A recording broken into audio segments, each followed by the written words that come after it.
All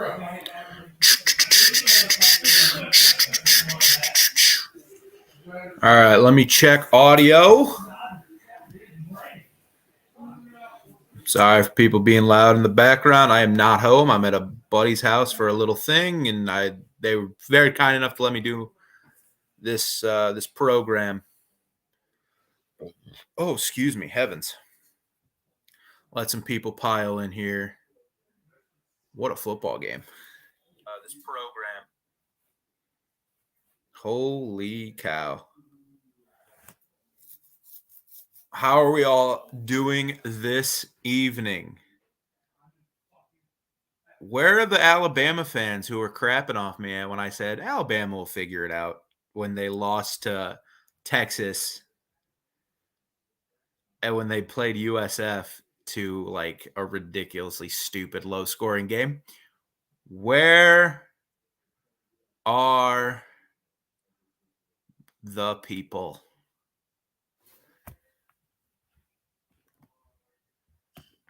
My friends are listening over from me here. Joey Foster. Good Lord. Hello, son. Thanks for letting me do this. Sorry, Georgia fans. No, don't feel sorry for Georgia fans. They've experienced enough. Alabama wins the SEC championship. The last normal SEC will ever have, because Oklahoma and Texas are coming next year. This is the last normal one we're going to have. No more CBS. No more Gary Danielson, which thank God for that. I can hear my friends listening to this next door, and it's really bothering me, folks. I got a few of you in here. Roll Tide. That's my closet. It is your closet.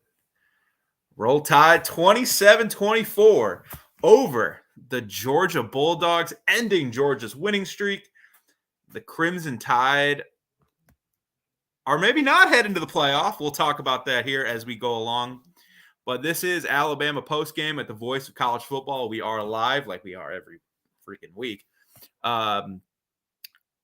Subscribe, like the video, help out our numbers. Make sure to join the Voice of College Football call-in show with Mark Rogers over on the main channel at 11:30 p.m. Eastern Time. Mark will be able to cover more of the games. We'll get to the Big Ten title game, the ACC title game, which has huge implications now because the Georgia Bulldogs lost. Join our Discord, talk college football all the time. Sign up at patreon.com/MarkRogersTV or as a YouTube channel member. Some people start to pile in. This is really bothering me. I can hear him next door. What a football game. Where do we even begin? That was just a hell of an effort defensively by Alabama. Considering McKinstry went out and Dallas Turner went out, both pretty late into the second half, and they were able to limit Georgia. I mean, the touchdown Georgia did score in the second half was a long drive. I'm pulling up, play-by-play now. I haven't listened to the interviews. I've been here setting up like I always do, getting ready to do this as close to game time as I can, but a 10-play, 75-yard drive that took 3 minutes off the clock, and they got the ball with 5:40 left. So Bama even missing a couple guys. They made Georgia go try and convert a couple fourth downs, which Georgia was able to do, a 4th and goal at the 1. And then Jalen Milroe, with his legs, was able to seal the game. He almost blew it there, but when he fumbled. But what a football game. Leave your comments. Let's start some discussion points. We'll talk about the playoff later as we get into this video, but let's talk mostly just about this game. Where was your guys' minds at when Georgia went up 7-0 after Bama had an ugly offensive possession? They went 3 and out. They didn't gain any yardage, and down comes Georgia. They make it look easy. Kendall Milton punches it in from 17 yards out. I was kind of thinking, oh, okay, this might be, this we've seen Georgia do this to team all year.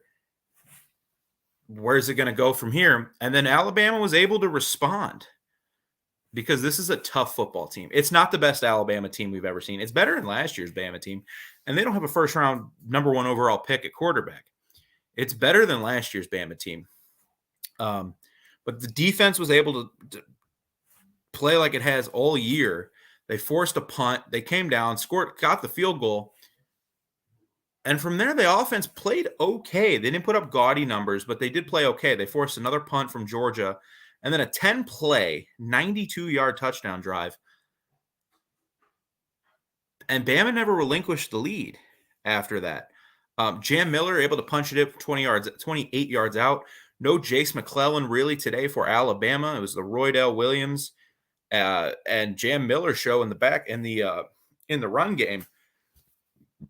And they were able to make things happen against, obviously, a fantastic Georgia defense. But and then all of a sudden, it's 10-7 Bama. Georgia misses a field goal.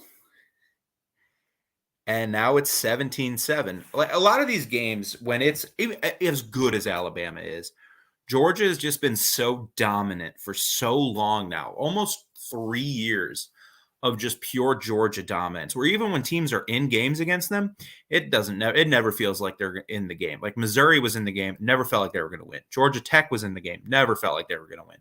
Auburn, South Carolina, Georgia's had a few close games this year. Never really ever felt like those teams were ever going to win those football games. But Bama comes right back, and on 4th and 4, they got a big pass to Isaiah Bond. A couple reporters out there noted he might have dropped that football, but there was no challenge. And then Alabama's able to score on a Jermaine Burton touchdown. The former Bulldog gets his revenge. And Jermaine Burton, after a really disappointing season last year, had a really nice season. And he was big in this game. He came up with a couple huge catches, one for the touchdown, 2 catches, 28 yards. Drew a PI. You can't ask for more from the former Bulldog, especially after they missed the SEC championship game. And a lot of it, I'm not going to obviously blame them missing an SEC title game on one player, but a lot of it is due to the wide receiving core just not being very good. It was a lot of Jahmyr Gibbs out of the backfield, but it was really good. They were really good tonight. Isaiah Bond stepped up, 5 catches, 79 yards. Jam Miller obviously had the long touchdown. Jalen Milroe, you never want you always hate overusing this phrase. You hate overusing the phrase gamer. Like everyone, that was the phrase everyone used with Tim Tebow in the NFL, especially. He's just a gamer, man. He goes out on the field, he makes enough plays to win you a football game. Jalen Milroe is that guy. He's not the best quarterback in the world. I don't think he's ever going to win Heisman. I don't think he's an NFL level quarterback. I think they were talking about that a bit on one of the shows today. Like Carson Beck could be like a first round pick, and we'll talk about Carson Beck here in a little bit. But Milroe, 13 for 23, 192 yards, 2 touchdowns, 14 carries, 29 yards. He has a tendency to hold on to the ball way too long, which can be an issue, obviously. But he holds on to the ball way too long. He needs to polish his passing game a little bit. But what he was able to do today was avoid catastrophic mistakes. And when you can avoid catastrophic mistakes, you can give yourself a chance to win, and that's what they did. Picking up first downs. I mean, after Bama took in the second half, Bama went 3 and out on their first drive, but then they had an 8-play drive that took 5 minutes. They got the field goal. I mean, Georgia got a little unlucky with the fumble. We'll talk about officiating tonight. Interesting on both sides.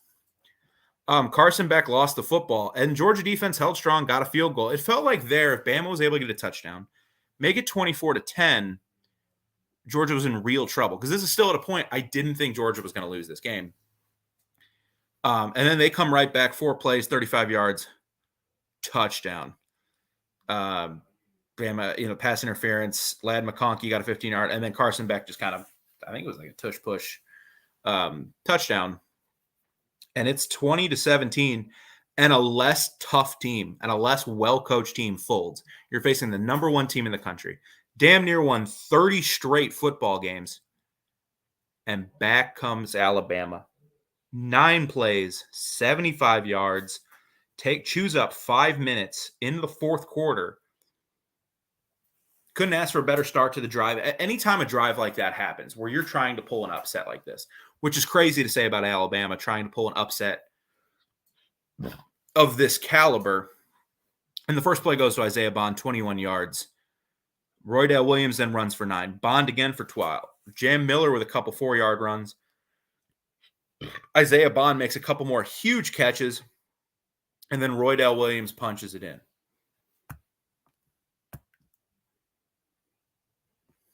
Talk about the playoff here in a second, John. You couldn't ask for anything more, and that's what tough football teams do. That's what well-coached football teams, and Nick Saban is the greatest football coach in college football. With how college football has changed. Really, Nick has gone through 3 different eras of college football. And we're about to enter a 4th, and we'll see how long he stays on. Because if Bama wins a title this year, you can't. That would be like a pinnacle of his career. But Georgia comes right back. They score a touchdown, but Bama's able to run out the clock, win the game. They're SEC champions in 2023, which I don't think any of you would have predicted after that loss to Texas. And then the following week where Ty Simpson and Buckner were getting all the snaps against USF. I'm just going to follow the live chat. And if Florida State wins and Michigan wins, you can't leave a 13-0 Power 5 football champion out. You can't do it. I know Florida State, and I feel horrible for Florida State because Jordan Travis is out. And if Jordan Travis is in, this wouldn't even be an argument.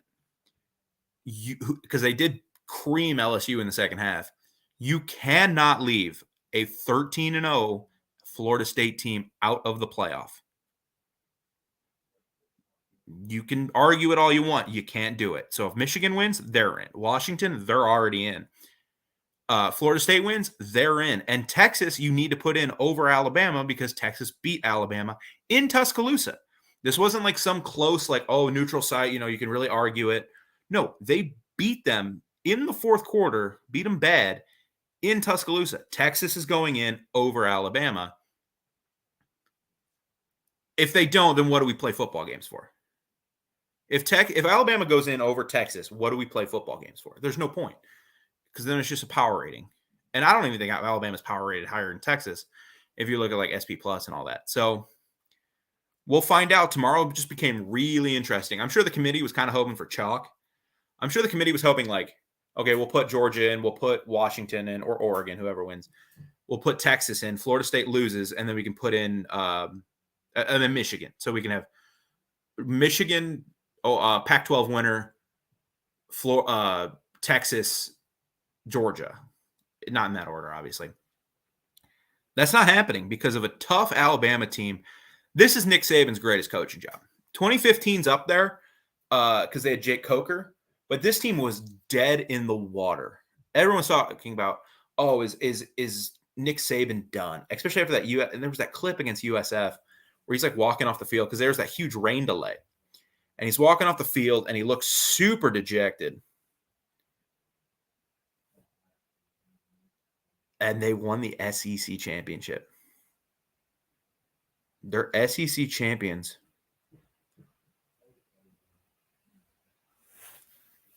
And here we are.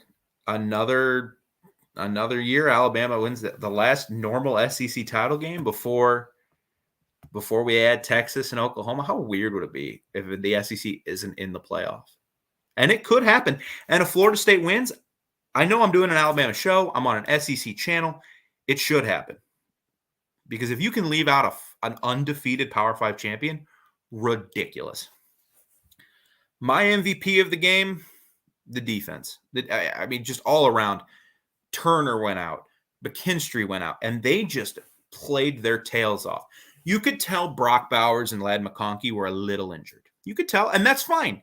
If you're a Georgia fan, if you're an Alabama fan, you can say, oh, yeah, they were injured, but you guys said that Jamison, Williams, and Mechie being out in the title game didn't matter. So why does this matter that your guys were still playing? Clearly a little dinged up. Bowers wasn't moving as well as he normally does, and neither was Ladd McConkey. Because on the Georgia side, Carson Beck was fine. I think Carson Beck's a really good college quarterback. I don't know how he will be in the NFL, but 21 for 29 for 243. That's fine. But Kendall Milton was limited in the run game, only 13 carries for 42 yards. He did have 2 touchdowns. He had the longest 17, and you guys know what I like to do was if you take the long run out, 12 carries, 25 yards. Because if you take the long carry out, you get more of like a basis of like down to down. Like if you're a running back and you have 10 carries for 100 yards, but one of them was an 80-yard scamper, and you're at 9 carries for 20 yards, that's more of and more indicative of how you were play to play. So outside of that long touchdown run, Kendall Milton was really held in check. Edwards, 10 for 38. It wasn't very good. Carson Beck's not a huge receiver, obviously. Arian Smith had the big 51-yard catch. Other than that, completely shut out. Ladd McConkey, only 3 for 38. Brock Bowers, 5 for 53. Dominic Lovett, 2 for 23. He had a really disappointing season for the Georgia Bulldogs. They thought he was going to be like a slot guy that could take the top off the defense. Was not able to do that. Carson Beck lost the fumble, led to the field goal, and hey, look, Bama won by 3. So I wonder team stats, and we're going to talk about officiating when we get to these. Bama first downs, 20 for 19. Neither team was really good on third downs. Georgia was only 4 for 12. Bama 3 for 13. Both teams were 2 for 2 on fourth down. Georgia outgained Bama, but it was 321 to 306. Nothing special. But we already went over passing stats. Bama outrushed them 114 to 78. They both didn't average that many yards per rush. I know a lot of that sack yardage with Milroe. Penalties, 5 for 56 for Georgia. Alabama, 3 for 36. Georgia had the big turnover, and Bama outpossessed them in the end. The Georgia Empire's over. Yeah, you guys, we were saying the same thing about Nick and Alabama when they didn't win it in 2013. They didn't win it in 2014, and then they lost at home to Ole Miss. And then what? They rattled off like 3 and 4 years. Relax. They're fine. They're not going to make the playoff this year. They're not going to win the Natty this year. They'll be fine. And next year's schedule, I think they have to go to Bama and to Texas. So they might not win it next year, but they recruit at such an elite level, better than any team in the country because they have it. Georgia might be the best job in the country because at Georgia, that the state of Georgia has so much talent. And you don't have the crazy boosters like Texas does where like they interfere and stuff. And you always hear about that. I think Georgia might be the best. They'll be fine. Another same Michigan fan. Does Bama jump Texas 3? No. And they shouldn't. But Texas, I don't care that it was in week 2. It was 3 months ago, then why do we play the games? What do they matter? Just put out a power ranking and we won't play football games. Who cares? No, they should not jump Texas. If Florida State wins, Bama's out. Sorry, you lost to Texas. You shouldn't have lost that game. Florida State's undefeated. Washington's undefeated. Michigan's undefeated. And Texas beat you.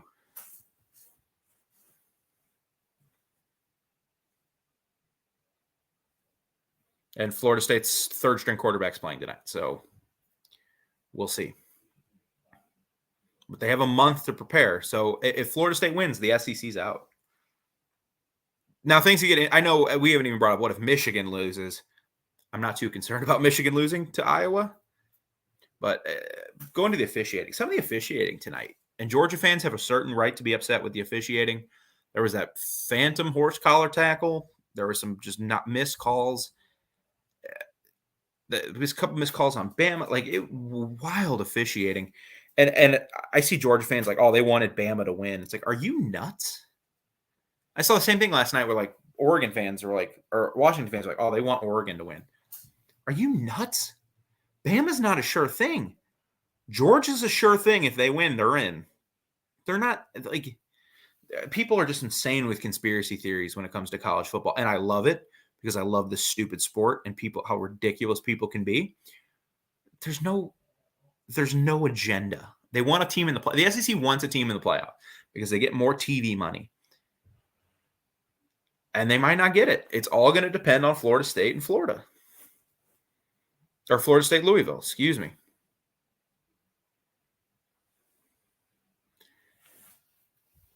And if you're the committee and you put Alabama in over Florida State, that's ridiculous. They're an undefeated Power 5 team that played a pretty good schedule. They beat Florida on the road. Oh, Florida had a backup quarterback. They beat Florida on the road. Tennessee didn't do that. And they're ranked for some reason. They beat LSU. They beat the hell out of LSU in the second half. Beat the hell out of them. They won that football game. They won at Clemson. How many teams win at Clemson? I know it was an OT. They got lucky. When I have a season like this, you need to catch some breaks. Alabama fans, you know about this. You just won on a 4th and goal from the 31-yard line. You should have probably lost to Auburn. I know I'm doing an SEC channel and I'm campaigning against the SEC from being in the playoff, but like, I love this sport. I love the health of this sport. You need to put Florida State in if they win. We'll see what happens. There's no use in getting pre-mad about something. If Alabama does make it, we'll try and go live next week and we'll talk about it. Potential matchups, who they might play or who they're going to play. We'll have it. Or if they're in a bowl game. If they're just in a New Year's 6, we'll see. I'll see what Mark wants me to do. Thanks, Mark, again, for letting me do this. And this is super fun. I love doing this. It's my 3rd year doing Alabama and SEC post games. If Michigan loses to Iowa, I sell that house. Sell it to me. I need a house. That'd be nice to have. I don't think Michigan's losing to Iowa. I think Michigan will be okay. But if they do, is the Big Ten out? That could be really fun. That could be really funny. Deacon Hill beats. Stop crying. Who's crying? What am I crying about, Mr. Davis? Please tell me what I'm crying about. I would love to know. I'm just explaining my position. Now, if Bama gets in, great. I mean, because you have 2 hands here. On one hand, you have the right, like, what should happen. You went undefeated in a Power 5 conference. You should get in no matter what. On the other hand, Michigan, Alabama, Texas, Washington would be a really, really fun playoff. Either way, it'll be fine. I'm not too upset about it, but Florida State wins. You got to put them in, man. Like, they went undefeated in a Power 5 conference. So we'll find out what happens tomorrow. It's, you'll all be watching, I'm sure. If you're watching a Georgia-Alabama post-game stream from a guy at his friend's house sitting in front of his closet because his friends are being super awesome right now, and that's why he loves them, you'll watch that playoff show and the bowl show and see where everybody's going to be. So for those in chat, what are your guys' analysis of this game? Where do you think Bama goes from here? Is this Nick? I guess the biggest question I would have for you guys is this Nick Saban's best coaching job?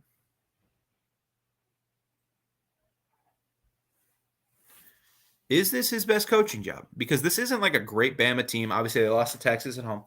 Really good Texas team that's going to make the playoff with Georgia's loss today. They're in. What happened? Jalen Milroe has really improved all year. The running game's really improved all year. Tommy Rees, I think, has really done a nice job in the second half of the season. I don't think he's been perfect, but I don't think Alabama's offensive personnel is perfect. Defense, awesome. Kevin Steele did a great job this year. He was so much better than Pete Golding. And Pete Golding had a nice year at Ole Miss, improving that defense. But Kevin Steele, like, this year's defense is so much better than last year's defense. And they lost a top 5 pick. How often does that happen? I mean, I guess in programs like Bama, it can happen. But this was just a great coaching job by the Alabama staff. All year, all game. They called a perfect game. They got the turnover. And they won by 3. They got 3 points off a turnover. They won by 3. Sometimes it's as simple as that. Georgia fans, you can blame the refs. That's fine. You did have that horse collar was nonsense. That was pure nonsense. But you also fumbled a football with really no pressure or anything. You didn't need to fumble that. You gave up 24 points, even if you ignore the fumble, to an Alabama offense it's been limited at times. You had a chance. Georgia had a chance early in the game to put it away. You're up 7-0. You're up 7-0. You got a 3-and-out. You immediately came down and scored a touchdown, like easy as pie touchdown. Then you got another 3-and-out, and you come right back.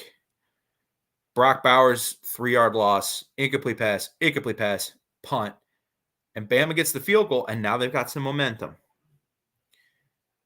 Then they get another 3-and-out. Then Bama comes back, scores the touchdown, and now it's 10-7. Georgia misses the field goal. Bama's up 17-7.5. With that defense up by 2 possessions, you got to be feeling confident. Georgia had their chances. Like, this wasn't the ref's fault. My hair is ridiculous tonight. This wasn't the ref's fault. This wasn't the coach's fault. Like, I don't think Kirby or Mike Bobo or whoever had horrible games. Glenn Schumann. I think they were doing the best they could with what they were dealt, which was injuries to Ladd McConkey that limited his explosiveness, an injury to Brock Bowers that limited his explosiveness, and they just weren't able to get enough stops on defense against an Alabama team that, it's weird too, because Alabama all year has lived on big plays, because Milroe does throw a really pretty deep ball, and he makes big plays in the run game. Not a lot of explosives for Alabama in this game. They were able to matriculate the ball down the field, get some third downs, get some fourth downs in some situations, including that huge 4th and 4. And they won a football game. They're SEC champs. Like, I'm repeating it a lot because it's crazy, because I do these every week. And you all, I don't know how many of you were here after that Texas game. Nobody thought they were. I was getting like, oh, Saban's done. Tommy Rees and Kevin Steele are the worst coordinators he's ever had, which might be true, but he's had some really kick-ass coordinators. This is just crazy to me. What a ride. If you're an Alabama fan, you have to be feeling good, man. Like, Kirby's what, 1-5 against Saban? 1-5, like, he owns, like, and the one was the Natty, so he has the big one. Or no, they play each other twice in the Natty, so they're 1-1 in the big games. Like, they split those, but like, this is the second time. Like, they kept Georgia out of the playoff in 2018 when Jalen Hurts did his thing. They beat the hell out of him in that SEC title game, and Georgia repaid the favor a month later. Man, what a football. And there have been a couple like home games, like in 2000 COVID year, they played at Alabama, but like, who cares about the COVID year? Bama won, and they were the best team in the country by a lot, but who cares about that season? I just can't get over stop crying. What was I crying about, brother?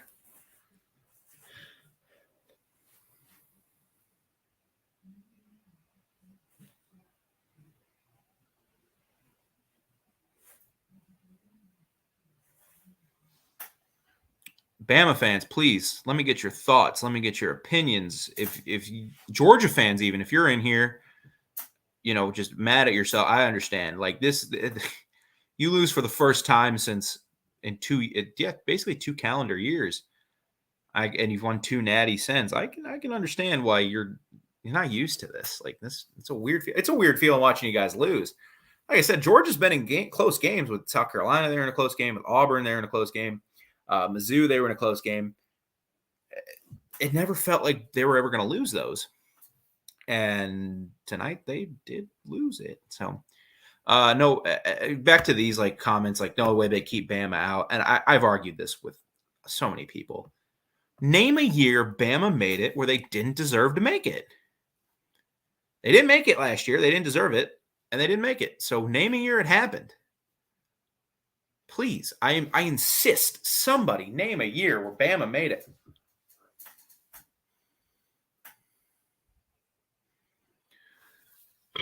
Oh, excuse me. It's just crazy to me. I am Zach Ramirez here with Alabama Postgame at the Voice of College Football. Join the Voice of College Football call-in show at 11:30 p.m. Eastern Time over on the main channel. Mark will be able to break down more than just the SEC title game, Big Ten title game, because I know some Michigan fans are in here. Excuse me. Michigan fans are in here. and break down the ACC title game, more of the playoff picture, because if Florida State does lose, then I think we know what the playoffs are going to be. And Alabama's going to be in there. Subscribe, like the video. I thank you all for tuning in. I think